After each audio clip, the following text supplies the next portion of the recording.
अस्सलामुअलैकुम वरहमतुल्लाहि वबरकातुहू। बिस्मिल्लाहिर्रहमानिर्रहीम।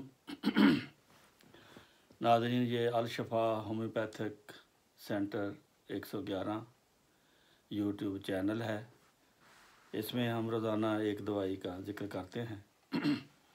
लेकिन आज रूटीन से हटकर पहले मैं एक जो वैक्सीन दुनिया में लग रही है, पूरी दुनिया में लग रही है, उसका हिफ्ज़ मातकदम के तौर पर उसके साइड इफ़ेक्ट से बचने के लिए आप सबको ये बताना चाहता हूँ। वो इसलिए कि इनफरादी तौर पर लोग फ़ोन करते हैं, कुछ अजीज़ों का फ़ोन आ जाता है, वो कहते हैं हमें दवाई लिख कर भेज दो। तो ये आज मैं सबके लिए ये कहना चाहता हूँ कि जब वैक्सीन का आपका टाइम आए तो उससे 4 घंटे पहले आप थूजा 200 ताकत की एक खुराक ले लें। थूजा के स्पेलिंग है THUJA, थूजा। अगर आपने बाज़ार से लेनी है तो ये लिखेंगे तो वो आपको दे देंगे। और वैक्सीन से 4 घंटे पहले थूजा लेनी है और वैक्सीन लगवाने के 4 घंटे बाद फिर आपने आर्निका 200 लेनी है। ARNICA, arnica. जर्मनी वाले इसको से 200 कहेंगे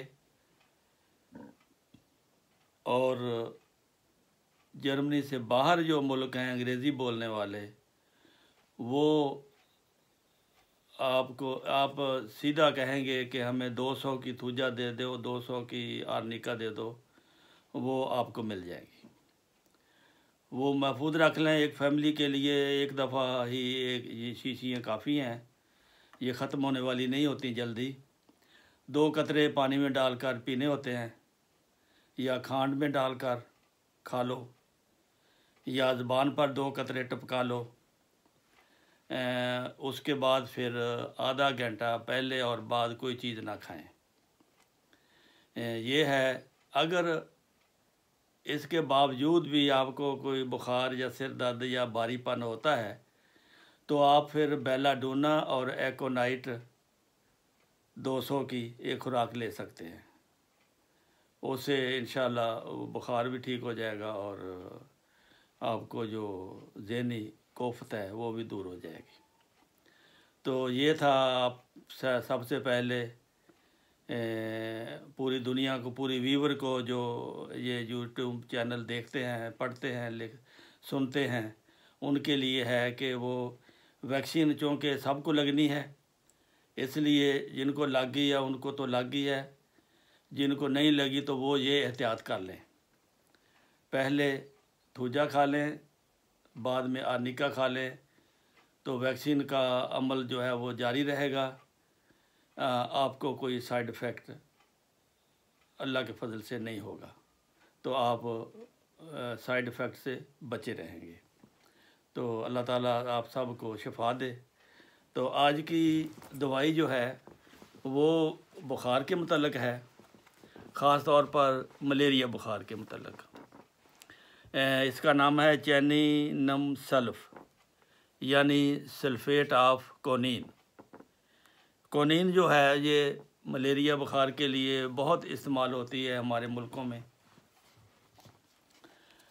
इलाज कोनीन का इलाज समझा जाता है कि इससे, लेकिन ये कोनीन से इसको असल में दबा दिया जाता है।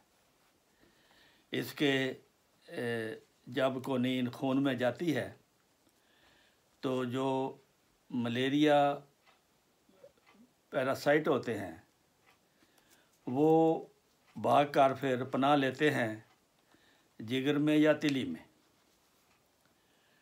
और फिर जब खून से कोनीन का असर ख़त्म होता है तो फिर बाहर आ जाते हैं और फिर मलेरिया बुखार की अलामात ज़ाहिर होती हैं। तो फिर ये इस तरह ये सिलसिला चालू रहता है और एलोपैथिक की दुकानदारी चालू रहती है। कि कोनीन का टीका लगाओ, गोलियां दो, मरीज़ को 2-4 हफ्ते ठीक, फिर दोबारा उसी दर पर वो मरीज़ वही अलामतें, वही बुखार लेकर आया होता है। तो ये उसका मरीज़ का बेचारे का हर तरह से नुकसान होता है, माली भी होता है और जिस्मानी भी होता है, क्योंकि इससे मलेरिया से जिगर को भी नुकसान पहुंचता है और तिली को भी नुकसान पहुंचता है, खून की कमी वाक़या हो जाती है, जिस्म उसका कमज़ोर हो जाता है और माली लिहाज से भी वो कमज़ोर होता जाता है, क्योंकि डॉक्टरों को भी उन्होंने फ़ीस देनी होती है। तो इस की अलामात ये हैं, कुनीन से बाज़ दफ़ा मलेरिया जो दब जाता है, ये दवाई देने से, जैनिनम सर्फ देने से वो बाहर आ जाता है। ये बुखार जो है, इसके बाद असरात जो है वो जारी रहते हैं। ये पेचीदा से पेचीदा होता चला जाता है, लेकिन इस दवाई की बुलंद पोटेंसी से बाज़ औक़ात दबा हुआ जो मलेरिया है वो बाहर आ जाता है और उसी तरह बुखार के दौरे शुरू हो जाते हैं, क्योंकि वो मुकम्मल तौर पर एरेडिकेट नहीं हुआ होता कुनीन से। ये दवाई फिर उसको बाहर निकालती है ताकि उसको मुकम्मल तौर पर ख़त्म करे। तो इस दवा को बग़ैर मखसूस अलामात के इस्तेमाल नहीं करना चाहिए। मखसूस अलामात इसकी ये हैं सर्दी, बुखार और पसीना। बुखार का दौरा हमेशा दिन के वक्त वाक़या होता है, तकरीबन सह पहर नाखमी ताक, दोपहर के बाद, यानी कि बाद औक़ात बुखार का हर नया दौरा पहले दौरे से कुछ पहले वाक़या हो जाता है, घंटा 2 घंटे पहले वाक़या हो जाता है। सर्दी की वजह से उसकी वरेदें फूलती हैं और दर्द करती हैं। बुखार के दौरा के वक़्त रीढ़ की हड्डी में दर्द होता है। ऐसा बुखार जिसमें सर्दी भी लगे, बुखार भी हो, पसीना भी आए और रीढ़ की हड्डी में भी दर्द हो, तो ये दवाई फिर लाजम हो जाती है उसके मुकम्मल इलाज के लिए। तो इसके बाद 2 दौरों के दरमियान पसीना के बाद बहुत कमज़ोरी होती है और सवाए सर दर्द के बुखार जो है वो चला जाता है वक्ती तौर पर। बारी के बुखारों में इस दवा को दौरा ख़त्म होने के बाद, दौरे के दौरान ये दवा नहीं देनी चाहिए। दौरा ख़त्म होने के बाद एक पोटेंसी 1x जिसको कहते हैं या 2x ज़्यादा से ज़्यादा हर 2 घंटे बाद दें आप। मलेरियाई बाद असरात के तौर पर तिली में इज्तिमा खून होता है और जिगर में होता है और उनमें सोजिश हो जाती है